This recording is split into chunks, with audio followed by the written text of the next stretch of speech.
And here we are. Audio is there. Video kind of delayed. Still don't know why. Sometimes that happens. Let me just reactivate. Might be an issue with actually USB itself. Should be fine. Whatever. Welcome. My name is Ike. This is Switzerland.playit with TAGN, the Angry Game News. It's 10 a.m. So let's get started. Ahoy, ouch, my junk. Cut to commercial. I can't afford even commercial to make more money. I don't make any money, actually, with this show. This show is just news. News which includes mainly video game topics, mainly software, meaning video games itself. Today we have a little bit hardware, and we have mainly about this company and this guy from Naughty Dog, Neil Cuckmann. That is his real name. Everybody should know and see when they have a cock in front of them. They should recognize cocks. Just saying. He had an interview, a longer interview with Variety, and we're gonna just check how the rest of the press perceived that interview. And we're gonna read some lines of that interview. Yes, without further ado, just let's get started. It's a betrayal, a total disrespect. A French Lara Croft actor is taking action against Aspyr over AI voice generation. Tomb Raider 4 to 6 Remastered has been the source of a controversy since its launch, as fans suspected that some of the dubbed voiceovers in the game were generated with AI. Worse yet, it was suspected that the AI was made to imitate the actors who voiced Lara Croft in the original release of these games, rather than bring them back to record new lines. Now, one of these actors is taking action. As reported by Le Parisien, actor François Cadol, who has dubbed for Angelina Jolie, Sandra Bullock, and others, has issued a cease and desist against Aspyr. Cadol accused Aspyr of using AI to copy her voice without notifying her or even warning fans that the game contained AI voice acting. Therefore, her lawsuit alleges that Aspyr is misleading consumers who were angry to discover that her voice may have been cloned. And it was found out by just users, players who played the game in a month ago or so, a little bit longer than a month ago. They found that out, and they were not happy with it because they didn't even do it like decently. They didn't even do it decently. They just made it slop AI generation. It's a game. It's a game. My voice accompanies the gamers. We play together, says Cadol. Speaking with Le Parisien, Tomb Raider has been followed by a lot of people over the years. For them, it's a betrayal, a total disrespect. They are angry. Now, she is maybe a little bit pretentious. I don't think she really cares about the fans and the players of the game. I think it's more about she doesn't get any money, any additional money for additional lines, additional dialogue, which was just generated with her voice as the base there. I think that's what her real issue is. I can't imagine that she really cares. And Tomb Raider 4 came out in 1999, so they just took those samples, which were quality-wise not the best. Back then, you had like CD technology for sure, but still you had to use like lower quality stuff. Probably like only 22.5 kilohertz instead of CD quality itself, 44 kilohertz. And then compressed and all that shit. And the AI just can do as much like magic as possible with what it has. So as a baseline there. If the bass quality is not great, it's gonna sound metallic and all that crap. So I don't know why Aspire just couldn't ask some voice actors, can you come into the studio? Can you send us lines? Because these days, actually, many voice actors have at home a little smaller studio or decent microphones. They can give you lines from home. They don't need to go to a bigger studio for all that. Might be better than AI crap, just to be clear here and be fair. Yeah, let's see how that goes. So that might be a new case. Yeah. Cock. You can write cock with U, but not with O. Ouch, my junk. Now we got some more about this. The Online Safety Act was made active in July in the UK. Now some lawyer firms try, I think, to benefit from that. Online safety laws are apparently causing some studios to rethink their game's features. Earlier this year, which is not earlier, July is pretty much in the fucking middle of the year, but yeah, GameSpot, you might check on your calendar there. Earlier this year, the UK's Online Safety Act forced digital game storefronts like Steam and itch.io to ban or hide certain forms of adult content, with Steam even adding on an age verification requirement when viewing said content. This same bill has also led Xbox to enforce age verification starting from next year in order to use certain social features. Now it sounds like game developers are rethinking how they incorporate online features in their games, with some studios apparently considering doing away with certain user-to-user modes. Oh, haste, GameSpot? Yeah, pretty much. I mean, you should know what early means in a year. That's like basic stuff of life, in my opinion. Earlier means pretty much the first 3 months of a year. That's early. You can extend it maybe to 4 months. He says, sup all. Where was I? User mod. The game business recently spoke with Isabel Davies, a lawyer at a media technology and IP law firm Vision, about how this growing trend of online safety laws are affecting the way games are made. She spoke of the importance of risk assessments when it comes to things like children being exposed to potentially harmful content, and how there are simple options like not suggesting users add random strangers to their friends list, or to not allow messages from stranger either. Idiot, don't touch the fire. That's how it sounds to me, man. Just infantilize people even more. Didn't you all, like the whole fucking industry of every fucking media pretty much, besides maybe books not, but pretty much all other medias globally have some kind of rating established?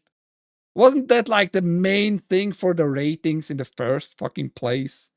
Like you put the ratings on CDs, audios, games in general, movies, you know?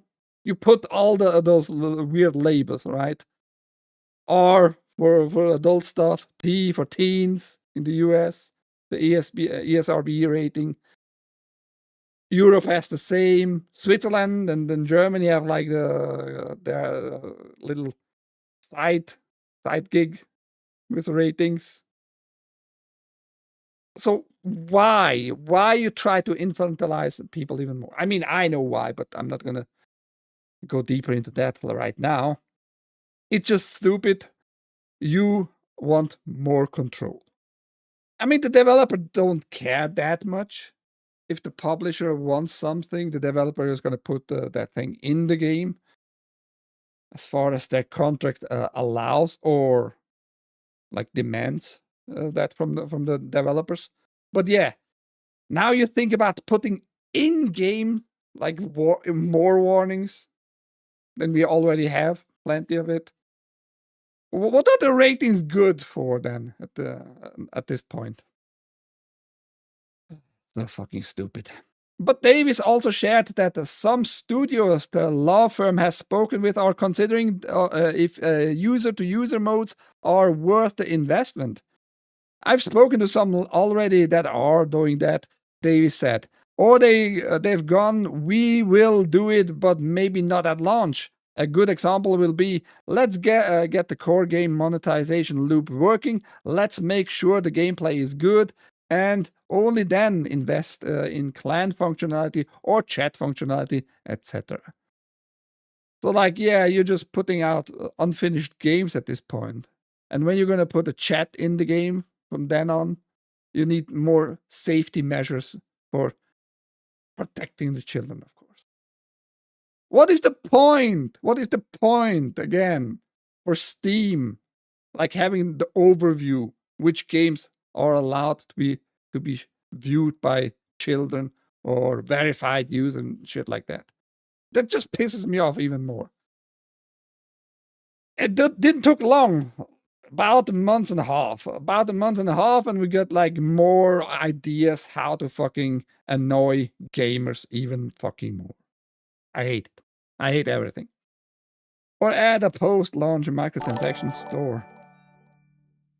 Promoter followed there, thank you. But some games have got it in their head that the community and the social aspect is so core to the game, it's kind of unavoidable. Some games have been built on that basis. Yeah, in today's time, you have to have some kind of connectivity in the games if it's a multiplayer game for online multiplayer, right? Of course, you have chats and voice chats and all that crap, sure. But yeah, maybe we need to go back to the basics, actually. Just fuck all that online crap. If you want to do voice chat, get a different options like Discord or do direct chatting over not a messenger type. Telegram, you can voice chat too. And so far, you don't need for Telegram verification, really. Besides, you need a phone number, of course. But there are many, many other tools. That's what I mean. Like back in the days, man, those games all had nothing. If you had a chat, you could have considered it like lucky. But other than that, you had to have a third-party messaging tool. You know, TeamSpeak? It's still available, by the way. What do you mean, though, with add post-launch microtransaction store? I mean, that's pretty much what they want in some sense. Well, yeah. Davis did note that a lot of studios do find that they are already following the advice Vigin offers, and that it's more about documenting these safeguards properly or tweaking how players interact slightly. So for many, it might not be a massive change. However, she also made the point that online safety is not going away anytime soon. Yeah, and you don't wish for it because you obviously are going to profit from it. You're going to benefit from it financially. You're going to advise those company. Yeah, that's how you do it. That's how you do it correctly to go along and according to the Online Safety Act. You're going to make a lot of money probably the next 2 years with all those companies advise them how they can be safe from the Ofcom, the British Ofcom there, the oversight entity. The EU is working on the Digital Service Act, similar to the UK's Online Safety Act, and certain states in the US have already put in legislation around access to adult content. So it's possible that there will be more changes needed in the future. Yeah, as far as I know, Texas and Utah, I think, you can't just access porn websites right out of the gate. And for magical reasons, therefore, the VPNs got like a lot of customers in those states. So I don't know if that helps. But then again, we have federal law incoming in the USA. Reminder, COSA, the Kids Online Safety Act in the US, and the Screen Act, which have very similar stuff in it, which makes it more difficult, more annoying, more oversight over your internet in general. And wait for online digital ID verification by the stupid. Rare PS5 DualSense controller worth $1,300 completely destroyed in transit. So somebody was not super happy to receive that broken shit. A rare PS5 DualSense controller has been completely destroyed whilst in transit, it has been revealed. The controller was purchased by Console Variations, a site devoted to documenting rare video game hardware for $1,300 on eBay. According to the site, the Alpine Green, also referred as the Jewel Green, controller was available exclusively at the Esports World Cup in Saudi Arabia, which took place in July of this year. It is estimated that only a few thousand units were ever produced. Judging from the photos supplied by Console Variations, the pad was boxed pretty securely, which suggests someone at Post NL was particularly heavy-handed with this delivery. Oops. Yeah, who's gonna pay for that? And how are you gonna, like, verify who is responsible for that shit? Post NL, Netherlands, fucking Dutch. Don't trust the Dutch. Never. Never trust the fucking Dutch. Trusting that the Dutch is bad. Speaking of PS5, we got a little milestone. PS5 creeps past 7 million sales in Japan. It's no secret that Nintendo has dominated the Japanese console market over the last decade or so, but contrary to somewhat popular opinion, the PS5 has found some success in Sony's homeland.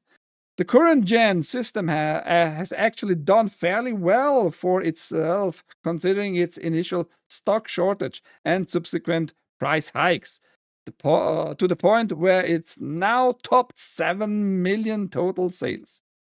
The base model, the all-digital model, and the PS5 Pro all count toward that figure. For comparison, the PS4's lifetime sales sit somewhere between 8 and 9 million in Japan. If the PS5 can match that over the next couple of years, then it'll have done decently. Decently only. That's lame. Oh yeah, ijskalt on. An emerald controller, just paint one. No, it's not emerald, it's alpine green. Not the same. I mean, I get it, you know. And I hope it was like, I don't know. The post office, usually, if you have it like signed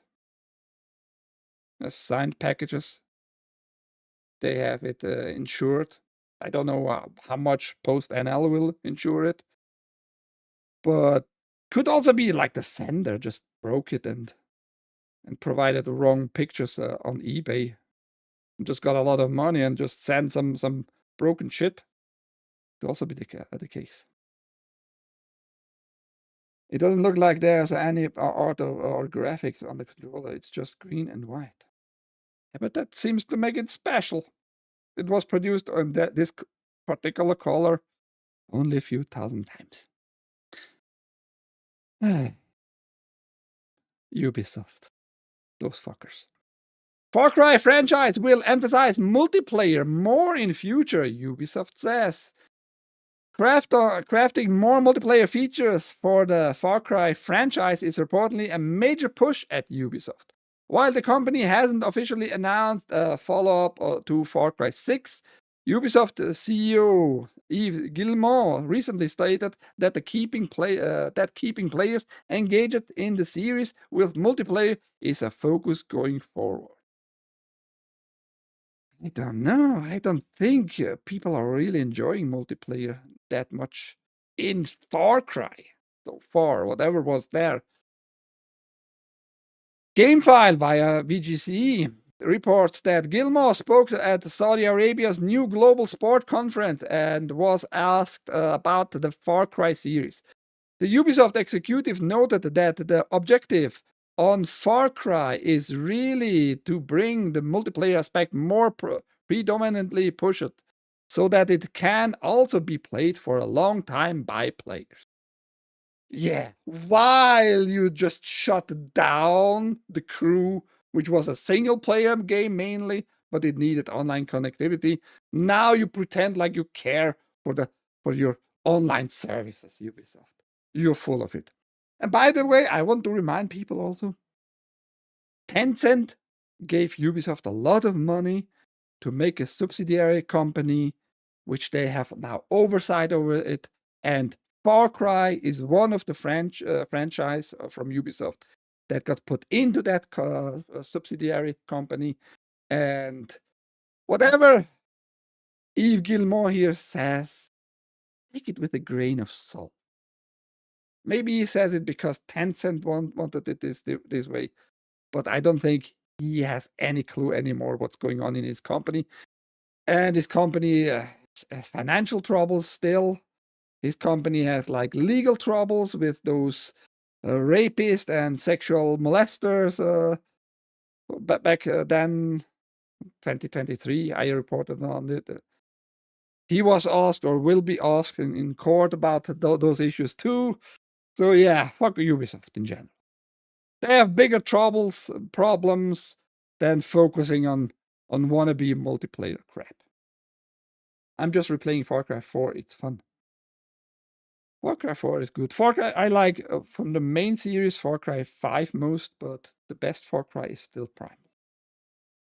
Earlier this year, a Far Cry multiplayer extraction game was reportedly rebooted as the resources were diverted to Far Cry 7. It's believed that these are two different projects, with the extraction shooter being a standalone title. Last year, a report stated that Ubisoft wanted to reinvent Far Cry 7. And we have no idea, besides they might want a kind of a real-time clock to save your family in 24 hours. Ubisoft hasn't made a banger in a decade or more. Yeah, Far Cry Primal was 2013. Did Far Cry 5 came after or before? I don't even know. Far Cry 5. Do we have the year? Let's see.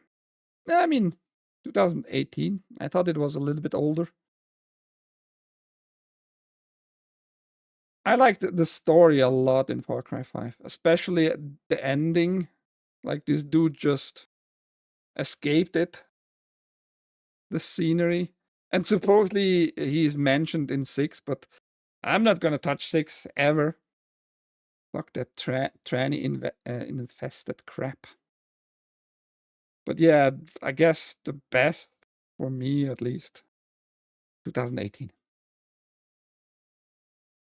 There's a couple of good titles, a lot of crap, but no bangers. I mean, next year, supposedly, they wanted to release it this year. The remake of Prince of Persia, Sands of Time. I'm kind of looking forward to that because the original, like the 3D original, was pretty amazing. Love it. You can get it on GOG, by the way. So yeah, Sands of Time remake. Looking forward to that. That's the only Ubisoft game I'm interested. UrhG is my boy. UrhG.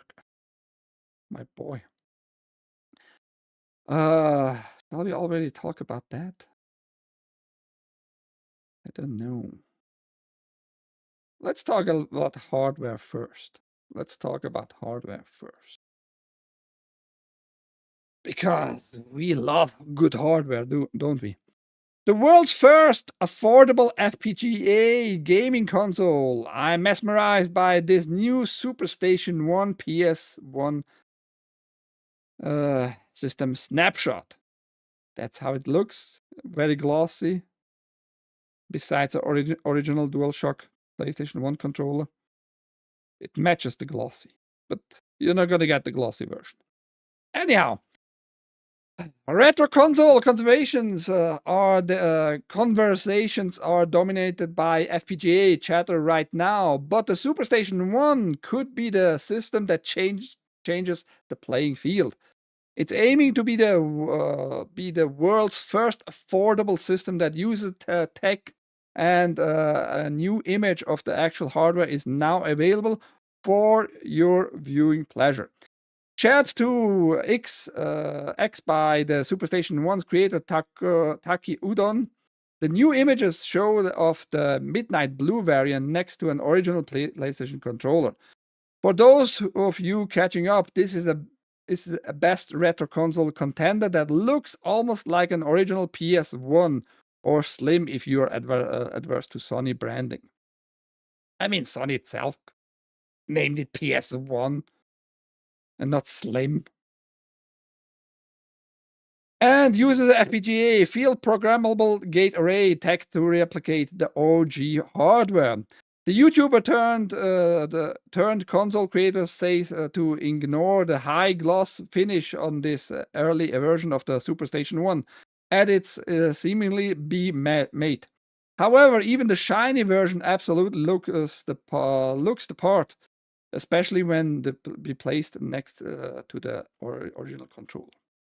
And yes, but the problem is you're not going to get a lot of those originals in this glossy blue, dark bluish. But yes, it looks nice together. Anyhow, the Superstation 1 is set to arrive in 3 colorways: black, original gray, and midnight blue variant above, just in matte. Again, it visually pays homage to the PS1, so that it'll appeal to those of you who grew up with the PS1 of the 2000s, or just prefer its soap bar curves. Some of the details are pretty uncanny, and you're even getting memory card and controller ports on the front in the exact same layout. But make no mistake, the Superstation 1's main goal is to offer open source compatibility with the MIST FPGA core support. Taki has already confirmed that it'll run Sega Saturn and N64 games, and has already actually demonstrated physical cards running on the machine. I have one issue. I wish the Mr. platform would give you a PS2 core. It ends pretty much with the PS, like performance-wise, probably ends with the PS1, Sega Saturn, and N64. The hardware, probably you can actually allocate for PS2 performance, but yeah, you need to adjust the software. It's unfortunate. I would love to buy it right away, but it has no PS2. It looks like a PS2 controller. I'm pretty sure it's not, because as far as I remember, you actually had, I mean, it's on the top. Yeah, you don't know. You don't know if it's a DualShock 2. Because like visually you can't tell them apart, the DualShock 1 controller and DualShock 2 controller. But you need to see it on the top there, so yeah. Anyhow, that doesn't matter really. You have to control the controller ports on the front. And that's what matters. Where was I? Even just on paper, you can tell versatility is at the heart of the SuperStation 1. It boasts modern conveniences like Wi-Fi, Bluetooth, HDMI output, and USB-C power. But if you're not looking to connect retro consoles to modern TVs, component and VGA output are also on standby for CRT users. For disk-based games, you'll need to pick up the SuperDock add-on, but you will be able to easily run your backups via USB. Making the optical drive an optional extra does help keep its price low, which is the reason why sold out Founders Editions were available for $149, which is a very good price overall, you know. You still can get it for $200, roughly $200. You can still grab a pre-order for $199 right now, and the discounted price means it's cheaper than both the delayed Analog 3D and the Mod Retro M64 that will release later this year. Both of those systems are charged with running physical N64 games specifically, but will ultimately leverage FPGA tech in almost the same way. FPGA will undoubtedly change the way we play retro games, and options like the SuperStation 1 will help keep pricing competitive. It certainly feels like a device for players looking to jump between systems, and while I'm pretty hyped for the Analog 3D, I'm keen to see how this PS1 inspired system performs for under $200. And we just need to check out, like, this is the blue. You see, it's not glossy anymore. It looks still nice. The black one.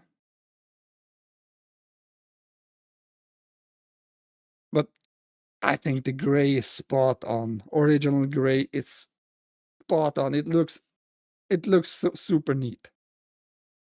I mean, it would have fit a disk drive in it, and disk drive would not have been so expensive. Like as an OEM a manufacturer, they could probably bought it for, I don't know, $5 or something at max for a decent drive there. But also that would make it more liability, like more moving parts. I get it. But it would not have pushed the price. That's my point. It would have been neat. Would have been neat in my opinion. But yeah, can I not extend the picture? Well, let me zoom in this way. So you have two controller ports for PS1 stuff, 2 memory card slot, USB if you have a different controller with USB. That's a micro SD slot. That's the back, Ethernet, updating stuff without Wi-Fi. Analog audio, VGA. Not sure which older system beside Dreamcast would use VGA, but Dreamcast is not supported by Mr. DIN 10. Sega Mega Drive stuff, Sega generation stuff. The HDMI output, additional USB connection, and the power via USB-C. We have here composite, of course, SPDIF, digital audio. And on the other side, it's just, I don't know why it's closed, but component output too. So like connectivity, top overall, nothing to complain there. But yeah, I would have bought it today actually. I just needed to verify myself if there was finally like a PS2 core. But no. You can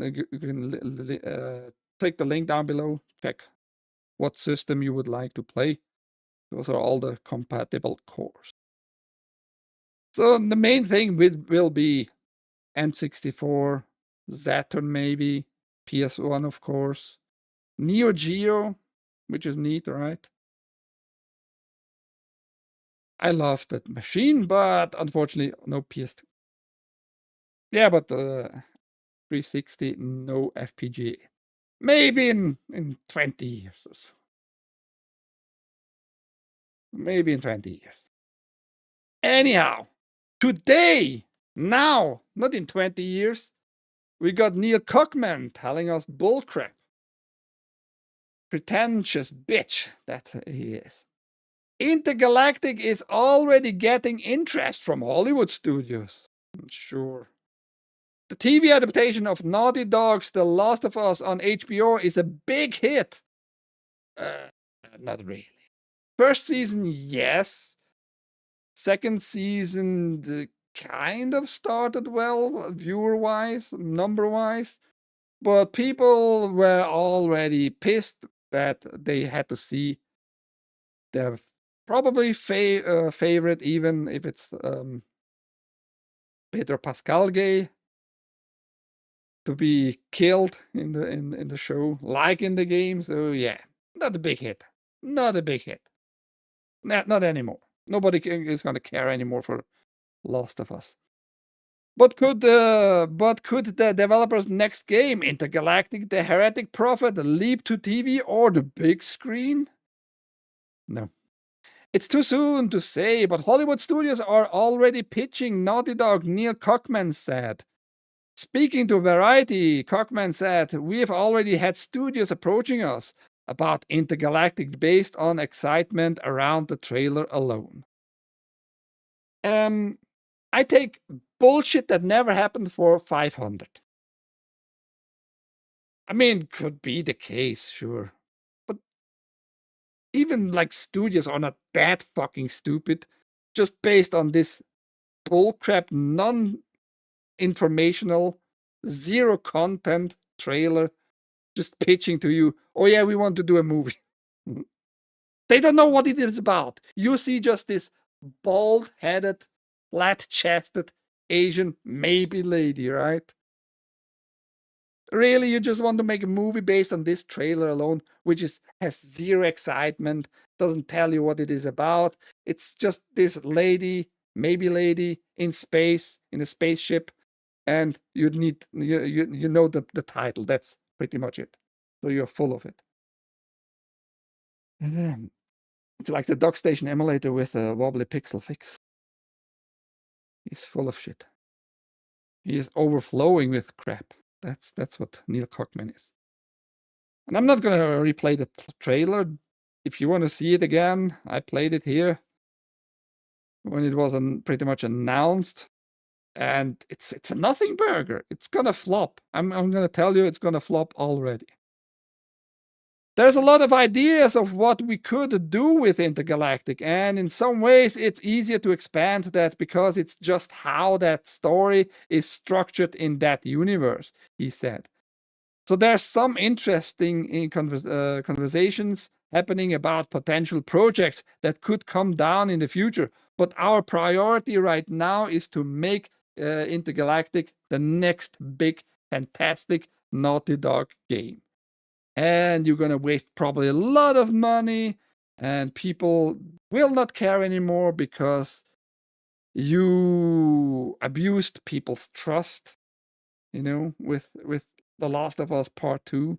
You just like destroyed pretty much all your reputation there, right there with this one game, which is sad, because they have other IPs that are very well received. Uncharted, Jack and Dexter,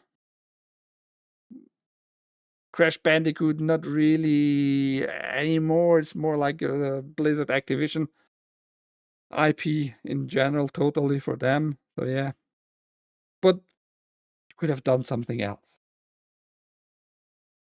It's the most ambitious game we've ever made. It's the most expansive game we've ever made. It's the most expensive game, expensive by the time we finish it.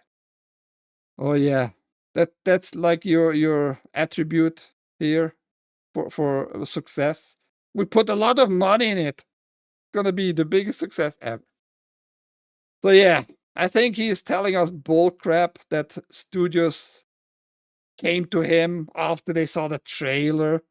I think he just wants to be mentioned by game journalists, like here GameSpot once more, just having headlines, his name being mentioned, which is Cuckmann, not Druckmann. I don't know why everybody changed it. I don't know if we all repeat just Cuckmann. At one point, maybe all those journals pick it up and do it automatically, and mistype it, Cuckmann, and publish maybe this way. Keep Cuckmann alive.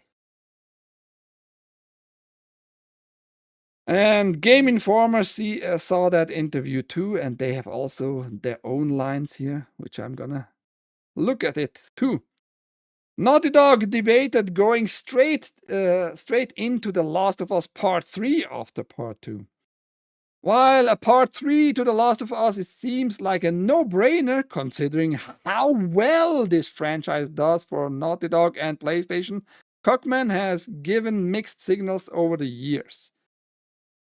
No, I mean, Last of Us Part 1 did very well. It was very beloved. It is an amazing game overall.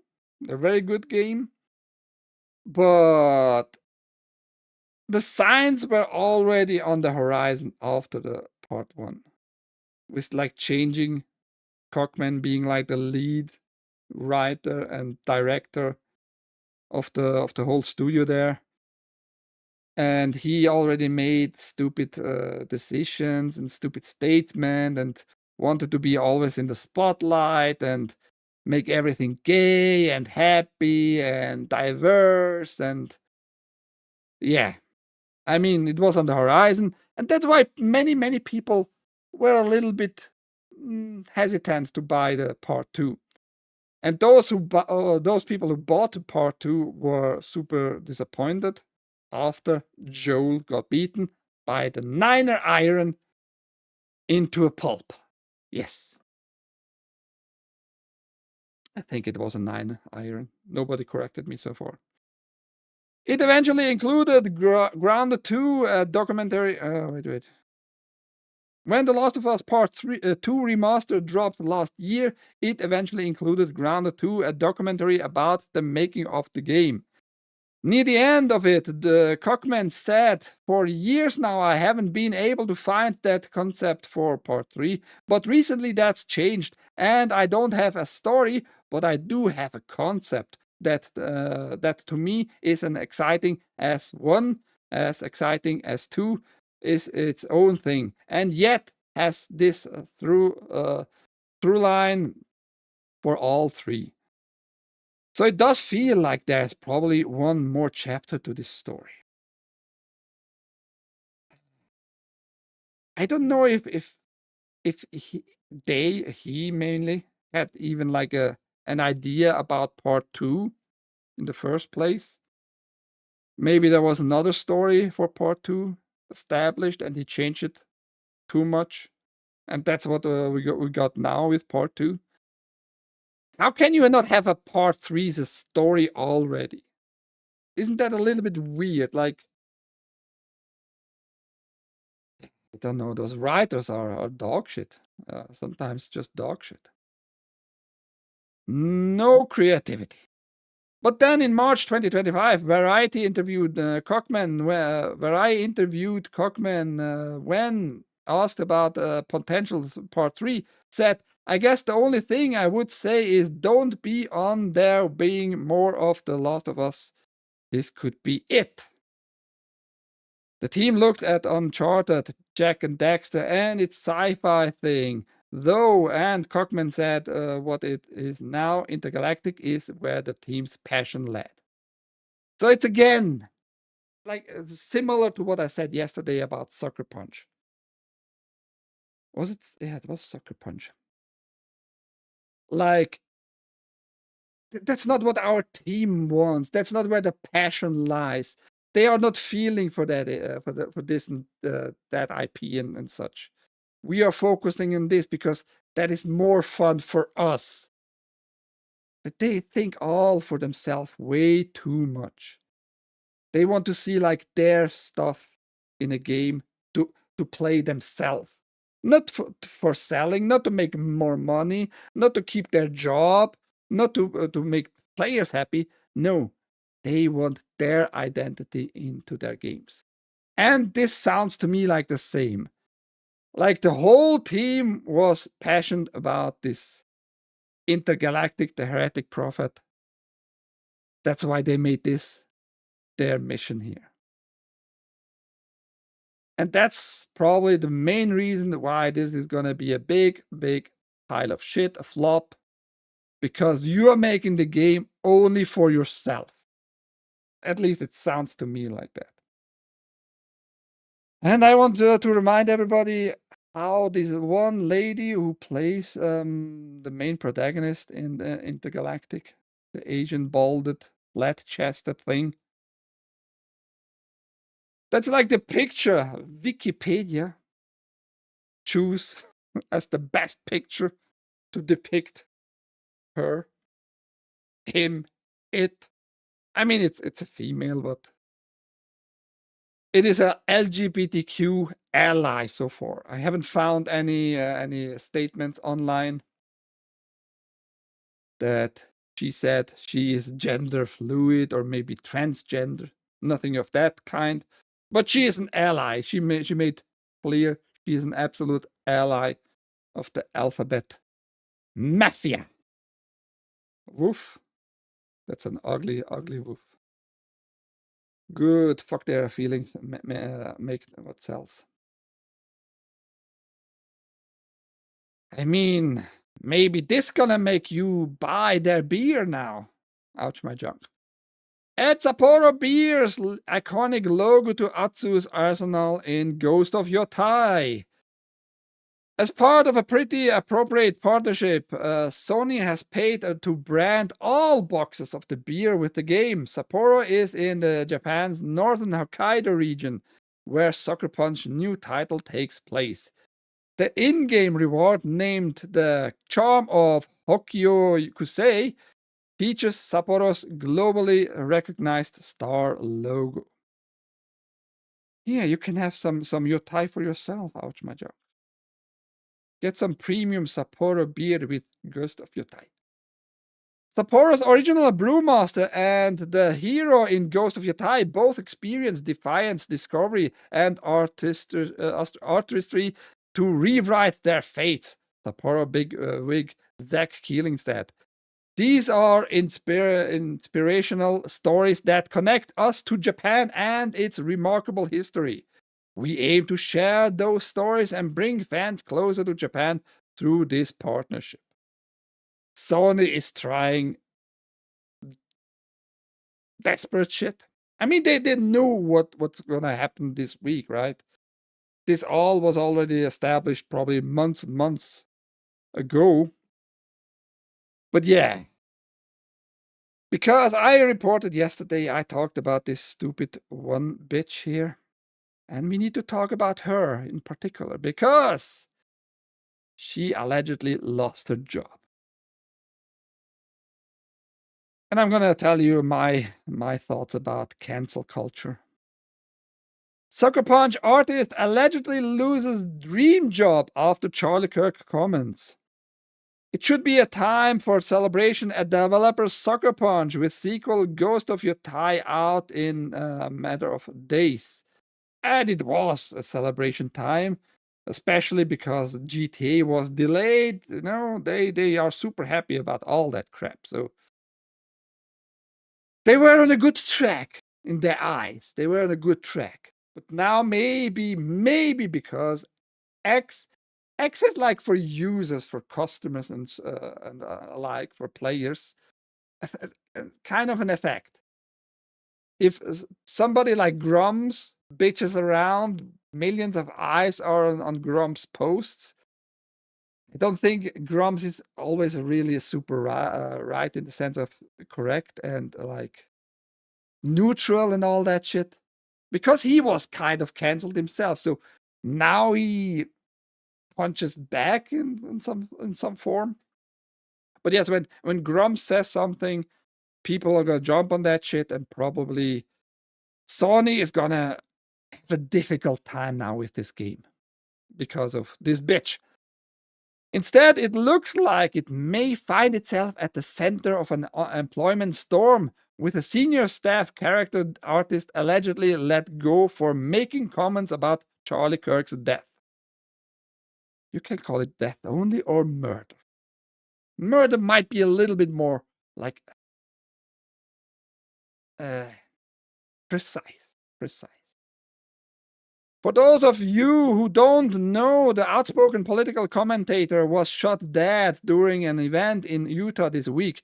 At the time of writing, his killer still hasn't been arrested, and that's not right, not correct. Right now, they found some guy who supposedly matches the descriptions.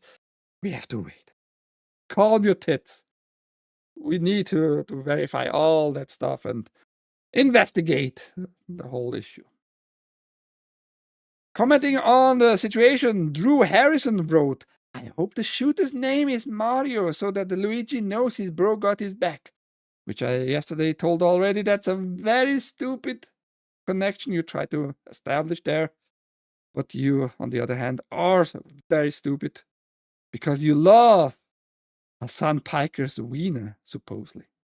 You want to jump on his wiener. This is a reference to Luigi Mangione, who is accused of shooting and killing on United Healthcare CEO Brian Thompson last year. And here you have the post. Drew posted again several hours later, implying that her comments had been reported to her employers, in this case, Sucker Punch and Sony. Maybe instead of emailing people's employers, you all should be emailing your reps and demand gun control immediately. Use your brain. That's another very stupid statement to make right there. Firstly, you are absolutely, I have no doubt, I haven't checked like her whole profile and all the posts, but I can assure you with, like, let's say 90% certainty, she absolutely is for cancel culture herself. Like, if somebody says something wrong that goes against her beliefs, her ideology, she absolutely wants to nuke you out of existence, at least in Minecraft and online in general.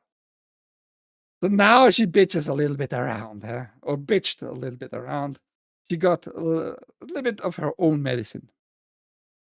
Then earlier this morning, she wrote, "If standing up against fascism is what cost me my dream job I held for 10 years, I would do it again, 100 times stronger." That's stupid. I mean, I admire if you are like having your principles, absolutely.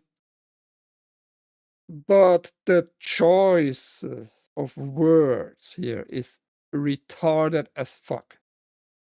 If standing up against fascism, I said yesterday already, I don't know Charlie Kirk. I have no relationship. I had no relationships with Charlie Kirk.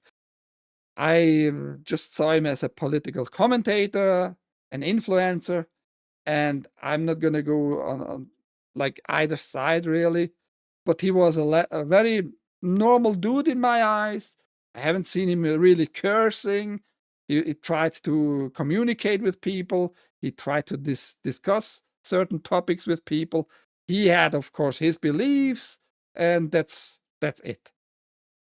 Nothing what I saw of Charlie Kirk, really nothing. There might be stuff out there, but nothing tells me fucking fascism. I think you don't know what that word means. Like many on the right, to be fair here, in some sense, many on the right also don't know what fascism actually means. But he was not fascistic, not in the slightest. Whatever you might think about him, you're stupid if you call that fascism. Oh, now somebody showed up. Oh, I ever eaten. I'm nostalgic for Oregon beers. Is that an Oregon beer? Canadian beer is superior to most. For Canadian beer? Nah, I don't think so. They used to make aliens look like that in the OG start. I mean, you're not wrong. You had like less makeup utilities, less attachment to do. Klingons looked like the regular human beings, just with some bumps around their forehead and shit. But yes, you're right. That's original Star Trek alien right there. If you have value if you value your career, stay the fuck away from social media and sure as shit don't use your real name, idiot. Murder. Yes, that's what I said. I have the site where you can upload screenshots to get these people fired. That's a stupid idea, Everton. I'm gonna tell you why I think that's a very stupid idea. I literally don't know who sent it to my phone, lol. There was a candle vigil in Sydney tonight. Maybe don't read that. I read everything. That's a textbook gaslighting. That's a thing, though. Ouch, my junk. I'm not sure if those people really know that what they are writing. I think they don't think in general. They are way more emotional than I am, and I am super emotional, right? From what I saw, it was pretty normal opinions, like nothing really overly offensive from what I saw, but I haven't seen a lot. Diversity or else. But yes, it was her dream job. She supposedly lost that dream job, but she would do it again to lose your dream job. That's not a good principle, because you don't know really what you're writing. Fascism. You're just repeating what you hear from your social media site. You're not really looking into people if they are that what you claim they are to be, right? Just like on the other side, don't speak ill of the dead in general, right? But also like many on the right, if we can use those terms, claim like they are super sad and all that, and profited yesterday and today and probably for the next 3 to 4 days gonna profit by just putting Charlie Kirk in their titles. I didn't do that, and I will not do it. I didn't put the Charlie Kirk either in the taglines, because I think it's a little bit scummy. It's a little bit scummy because prior to his murder, you didn't like do anything with him together or try to connect with him. All of a sudden, everybody knew him, everybody was in love with him. It's just a little bit dishonest, in my opinion, from certain individuals, just saying. But yeah, you're stupid by just calling him fascistic in any way. She since updated her LinkedIn page, noting her full-time role at Sucker Punch and concluded in September 2025. It's obviously unconfirmed at this stage if her social media comments are related to her employment situation, but we'll contact Sony to try and get clarification. Yeah. Sony probably and Sucker Punch will say nothing, especially Sucker Punch. I'm going to repeat myself. Sucker Punch has more of those like retarded people in their company. That was for me very obvious 11 months ago when they hired Erika Ishii, the gender fluid, as their main protagonist. It was already very obvious for me, like, this is just the tip of the iceberg. And they're not going to say anything, probably. They're not going to comment on it. Maybe just confirm, yes, she's not with us anymore. Maybe do a little apologizing there, like, we are not condoning murder or the killing of Charlie Kirk, whatever. But don't believe them for a second that they are a change company all of a sudden. I think we got way more dirt in that company in particular. And that brings me to don't do cancel culture like the leftards did for the last decade or so. Don't do that. Speak with your wallet. Just don't buy their shit. Talk about it. Tell people who don't know about those issues. Tell people, watch, for example, my video about Ghost of Your Thai to allude who is behind and who is playing that character and all that. What is their ideology? What is their mindset? How mentally ill they actually are and all that. But don't do the cancel culture stuff. Don't become what you hate, really. Just keep that in mind. That's all I can advise. So if you planned to buy it, if you pre-ordered it, cancel the pre-order, maybe speak with your wallet. Because that's the only real language those people understand. And with those people, I mean the whole company and all that.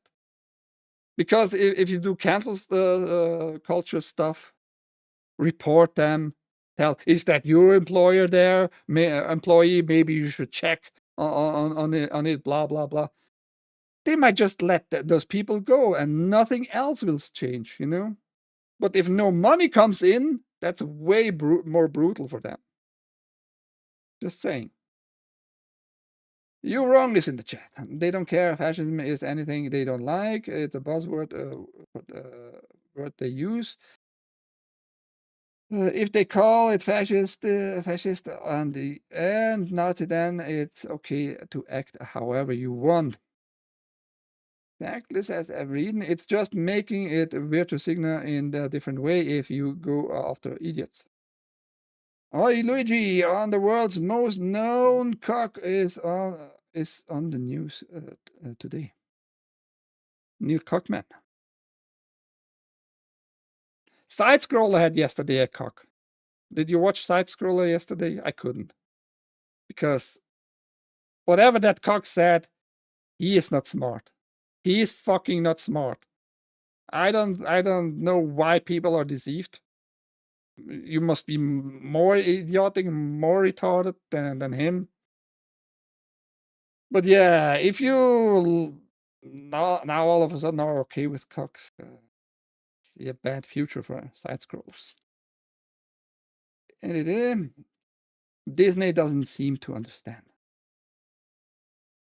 No, Disney knows. Disney knows, but for Disney, it's still like a process. They need to feel it more. They still make a little bit money with the parks, not as much as like I would say 5 years ago, pre-pandemic, scamdemic, right? But they still make money. So for them, the world is still kind of all right. You know what I mean? As soon as they will not make as much money also in the parks, then they start thinking. It's always about money.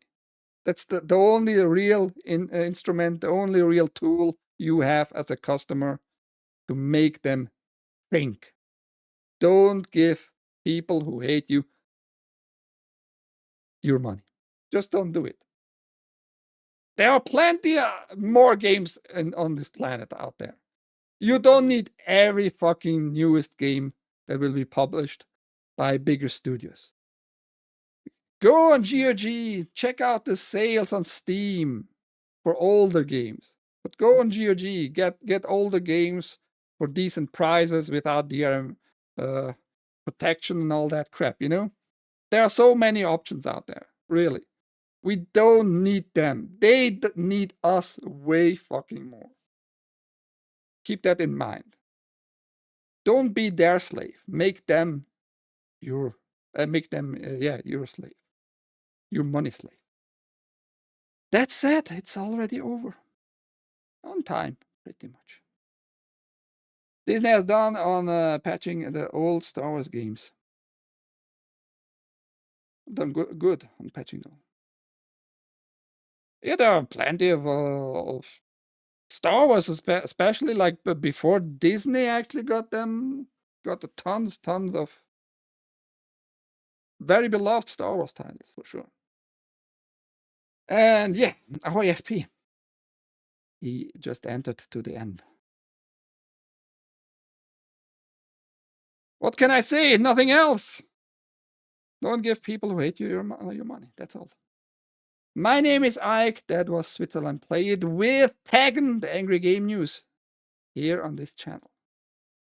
And I'm going to be honest, I'm pretty pissed still about Rumble mainly. Especially since this week, they don't give a shit at all. You have so much crap at the front page of gaming.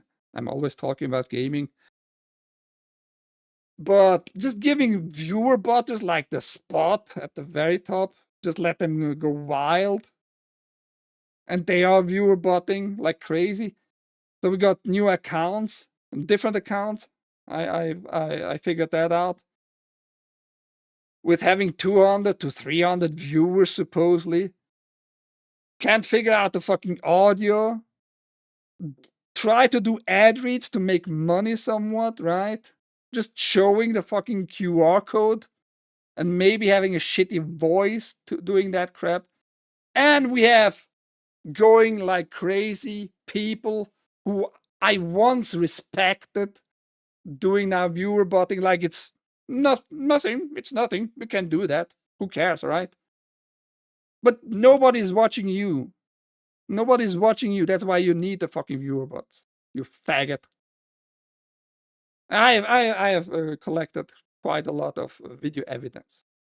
You know, just on my server, I can click on in OBS there on record for an hour, 2 hours, whatever. I have enough storage there. I can edit it later, make it like speed up. And to show how the viewer numbers magically goes 50 up, 50 down, 50 up, 50 down. Fuck all of those faggots. Just saying. It's fucking despicable, man. You're just getting a spot you don't deserve. That's the main point here. Nobody's watching you, but you getting a spot you don't deserve at fucking all. It's fucking annoying. But those newer ones, don't talk, don't show face, don't show even an avatar. Just play some random ass stolen content from YouTube, from bigger YouTubers and all that shit. Use the viewer bots. Try to make ad read money. I just sincerely hope Rumble doesn't give them ad read money for those 200, 300 supposedly real viewers. Otherwise, Rumble is going to get fucked pretty fast without they even realizing it. Because ad companies don't like to give money to fakes, to fake numbers, because they had not a real reach there. Rumble, keep a fucking eye on that shit. I reported it a few times on X, but they probably muted me because they didn't like that I reported in the back about other technical difficulties. So I assume they just muted me and just an easy way to ignore me, right? But yes, Rumble, I really, it's getting more and more difficult for me, even if I like doing this news show. But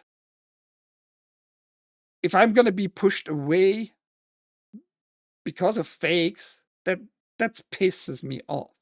That just pisses me off, and I think rightfully so. Or am I super wrong here?